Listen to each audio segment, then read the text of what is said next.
যখন মুরব্বী হয়ে গেছো, 10টা বিল্ডিং এর মালিক তুমি, ছেলেকে বাসা লিখে দিছো, ব্যবসা প্রতিষ্ঠান লিখে দিছো, এবার তুমি ছেলের কাছে বোঝা, তোমার জায়গা, তুমি বৃদ্ধ হয়েছো, তোমাকে দেখে তো ছেলে কবুল হজ করবে না, তো তোমার মানুষ সে বুঝবে না, তো তোমাকে দেখে আসবে কোথায়? বৃদ্ধাশ্রমে। ঠিক না ঠিক? বৃদ্ধাশ্রমে রেখে আসবে। এই জন্য যারা আল্লাহর কোরআন এর বিরুদ্ধে আচরণ করে, মাদ্রাসার বিরুদ্ধে আচরণ করে, মসজিদের বিরুদ্ধে আচরণ করে, কোরআনের আইনের বিরুদ্ধে আচরণ করে, এদের নাম হলো মূলত আগাছা। এদের নাম কি ভাই? কষ্ট হইতেছে আপনাদের? আমার কথা কি বোঝা যায়? এদের নাম হলো আগাছা। আপনাদের আশেপাশে ধান ক্ষেত আছে না? আমি তো ময়মনসিংহের মানুষ, আমি নিজেও কিন্তু একজন কৃষক। আমি মাঝে মাঝে কৃষি কাজ করি, আলহামদুলিল্লাহ। আমার ছাগলও কিন্তু আছে, গরুও রাখি। কেন? মুসলিম শরীফের মধ্যে হাদিস এসেছে, আল্লাহ তাআলা এমন কোন নবী পাঠাননি যে নবীর দ্বারা ছাগল চড়াননি। বুঝতে পারছেন? সমস্ত আম্বিয়া কি করেছেন? ছাগল বকরি চড়াইছেন। এটা অনেক ধৈর্যের একটা কাজ। বুঝতে পারছেন?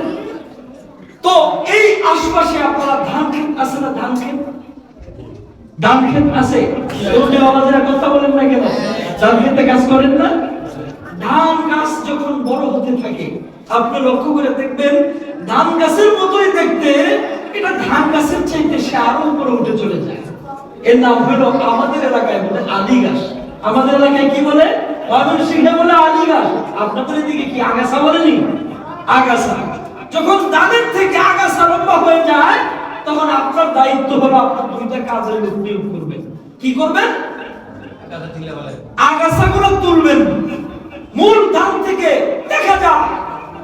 এই জন্য আল্লাহর কোরআনের বিরুদ্ধে আচরণ করে আগাছাগুলো উপরে ভাইসা উঠে, দেখা যায় ভাইসা উঠে। আছে না নাই? আছে। আগাছাগুলো বেশি উঠে, কিন্তু আগাছা উঠে উঠে কিন্তু আগাছা টিকতে পারে না। তো ধান গাছের মধ্যে, ধান গাছের মধ্যে দেখা যায় আপনি কি করছেন? আগাছা তোলার জন্য লোক নিয়োগ করেছেন। যুগে যুগে আল্লাহ তাআলা যখন দেখেছে ইসলামের সাথে সাথে আগাছাগুলো তৈরি হয়েছে, আল্লাহ তাআলা এই আগাছাগুলো পরিষ্কার করার জন্য নমরুদের জামানায়, ফেরাউনের জামানায় হযরত মূসাকে পাঠাইছেন।